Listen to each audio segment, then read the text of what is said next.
All right, so I'm gonna finish my outer fabric by sewing these 3 pieces together. This one is 4.5 by 21, it ended up to be about 4 3/4 by 20 3/4, and the other one's 6.5 inches wide, 21 inches wide. I made these just a touch longer. It's okay. I can trim it down to size. You just don't want this one to be longer. It's okay if these are a little bit longer, but don't make that one longer. All right, so we have our pieces laid out for the exterior. I'm gonna flip this one over, and we're gonna sew this side together. And I'm going to pin. And again, we want these edges of the 2 fabrics to be even with each other. You don't want that, and you don't want that. You want it to be lined up with each other.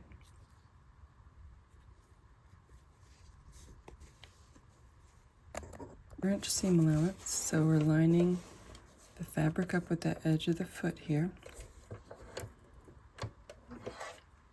And when possible, if you're sewing 2 pieces together, one has a lot of seam allowances and the other one does not, I like to put this one on bottom. That way I can watch the seam allowances on top and make sure they're flipping the right way and not going the wrong way.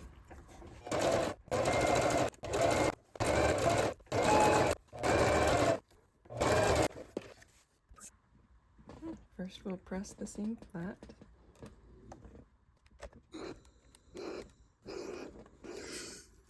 Then we'll open it up and we'll press away from all the squares.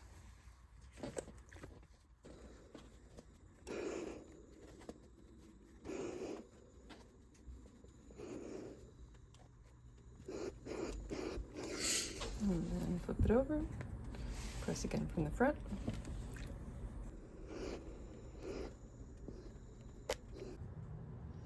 Now these 2 are sewn together. Now we need to sew these 2 together. So we'll flip this one over, and we'll pin this one up.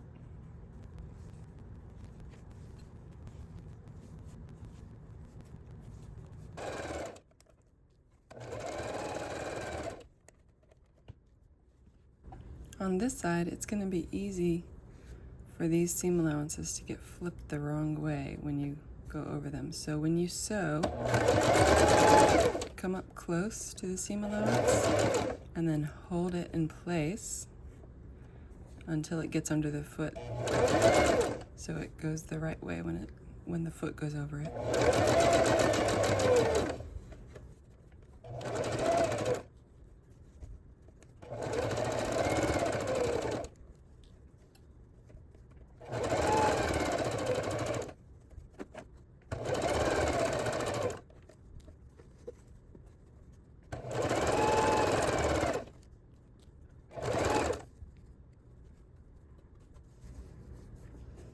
And stop along the way and straighten things up as you need to.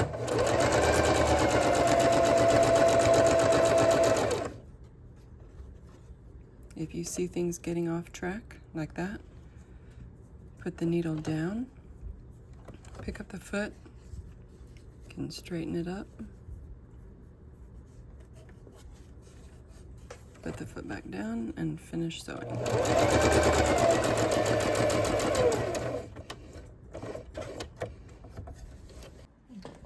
Again, we'll press it flat, and then after that, we'll press it open, and then we'll press from the right side.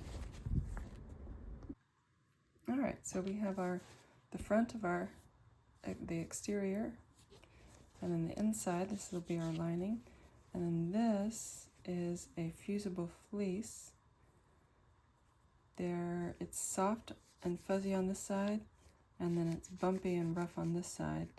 So the bumpy side is the glue. So the glue side is going to be ironed to the back of our exterior. So we have the exterior, we have the rough side facing up towards the wrong side of this. So we'll take this over to the iron. And when we iron this, I think it's better if you iron through the top. That way the glue is close to the surface of the iron. But you don't want any of this showing on the side, or you're going to get the glue onto your iron. So let's be sure to cover up all that glue.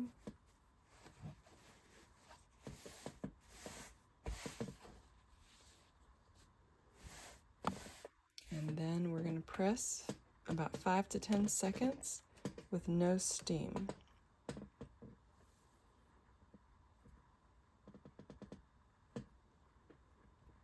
And then after 10 seconds, you lift and move. And you do this over the whole piece until these two are glued together.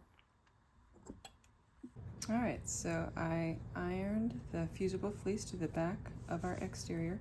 And on this part, it is okay if the fusible fleece is a teeny bit smaller than your exterior. That's fine. It doesn't have to be exact. It can be, but it doesn't have to be. So don't worry about that. So now we're going to connect our lining with our exterior. So we're going to lay these on top of each other. And these should be pretty much exact. It's okay if the lining is a little bit bigger, but these should match up pretty well. And what we're going to do is we're actually going to, on the sewing machine, we're going to sew these together. And you can use any, it's kind of a decorative stitch, but it's also to hold all these together. So if you have a stitch on your sewing machine that you'd like to try, like some of these fancy ones, zigzag, or I don't know. If you want to try something like that, you can, or just go straight. You can do straight lines down, you can do straight lines across, you can do diagonals, you can even go in circles. Whatever you are feeling like doing, you can do. The main point is just to attach all these 3 layers together.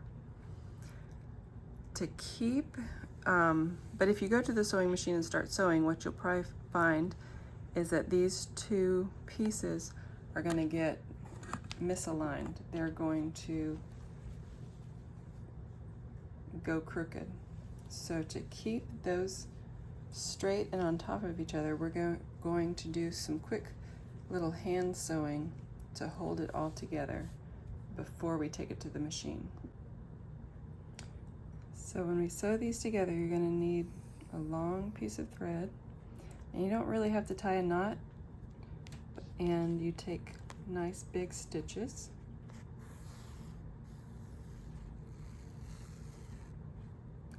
And then take another big stitch and hold this one down so you don't lose your thread.